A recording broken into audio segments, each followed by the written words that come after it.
Sharmin Ibrahim, Bangla vision, Dhaka. যথাসময়ে নির্বাচন হবে কিনা ডক্টর কামাল হোসেনের এমন মন্তব্যে সন্দেহ প্রকাশ করছে আওয়ামী লীগ।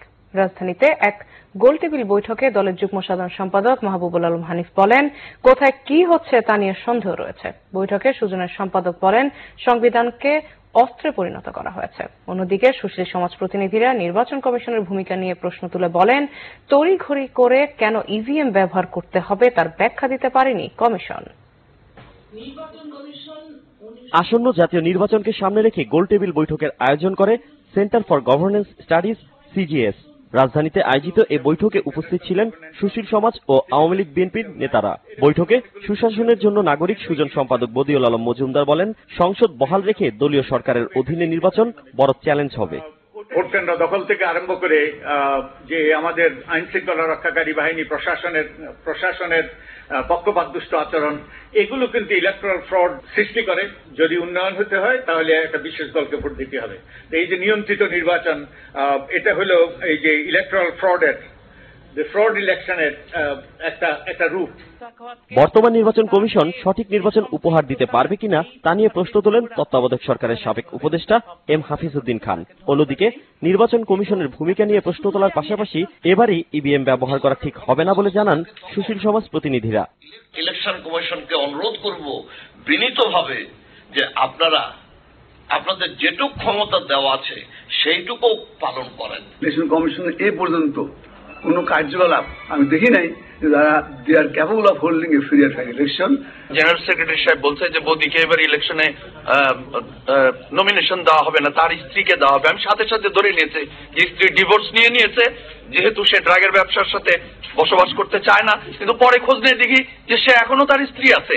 তাহলে ঘটনাটা কি হলো আমি এখনো বুঝে উঠতে পারলাম না। আমরা যদি মনে করি আমরা হারি নাই, তাহলে ভয় কারা পাবেন? আমাকে খালি না ভোটটা দিয়ে দেন, যেটা এখানে কথাটা আসছে, খালি না ভোটটা দিয়ে দেন, একটা ইলেকশন করে ফেলেন।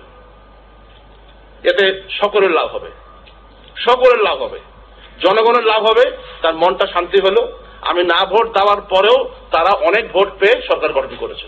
100 আসনে যদি ইভিএম ব্যবহার হয়, এখানে হচ্ছিল 4000 কোটি টাকা ব্যয় হবে। এই 4000 কোটি টাকার 10 ভাগের 1 ভাগ আমি যদি 400 কোটি টাকা যদি এখন খরচ করতে পারি, তাহলে আমি কিন্তু 20টা ইউলুপ নির্মাণ করতে পারি। এবং 20টা ইউলুপ যদি নির্মাণ করা যায়, ঢাকা শহরের যানজট কিন্তু বহুলাংশে লাঘব হয়ে যাবে। বৈঠকে আওয়ামী লীগের যুগ্ম সাধারণ সম্পাদক মাহবুবুল আলম হানিফ পাল্টা যুক্তি দেন ইভিএম ব্যবহার প্রসঙ্গে। ডক্টর কামাল হোসেন সাহেব একটা বলেছেন যে নির্বাচন আদৌ হবে কিনা, এবং বিজেপি যেটা একজন নেতা কর্নেল ওলি সাহেব উনিও বললেন যে নির্বাচন হবে কিনা, সন্দেহ প্রকাশ করেন। তখন একটু শঙ্কা সৃষ্টি হয়। তা আমরা জানি না যে কোন খেলা আবার কেউ খেলছে কিনা, তবে জাতি আর কোন খেলা দেখতে চায় না। আজকে উন্নত বিশ্বে অনেক দেশে হয়তো ইভিএম নিয়ে কোশ্চেন রেইজ করছে।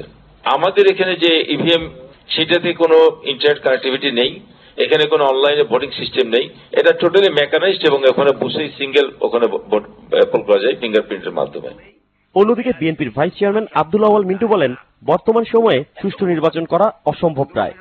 জিন পরে নিয়ে আসে, আল্লাহ পাঠায় দেয়, তাহলে যদি একটা ফ্রি ফেয়ার ক্রেডিবল ইলেকশন হয় সেটা ওকে।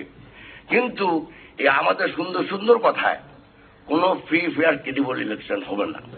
বৈঠকে কিনোট প্রেজেন্টেশনের পাশাপাশি নিজের বক্তব্যে সাবেক নির্বাচন commissioner brigadier general doctor Sakhawat Hossain বলেন, আরো যাচাই বাছাইয়ের পরই ইভিএম ব্যবহারের সিদ্ধান্ত নেওয়া যেত। এই ইভিএমটি তড়িঘড়ি করে এই ইলেকশনই করতে হবে, এরকম ধনুষ ভঙ্গ পণ করার কোনো দরকার নেই। সঞ্জিদ আহমেদ, বাংলা ভিশন, ঢাকা। আপনার কাছে মানুষ অশোক লেল্যান্ড, এটি ইফাদ অটোস লিমিটেডের পণ্য।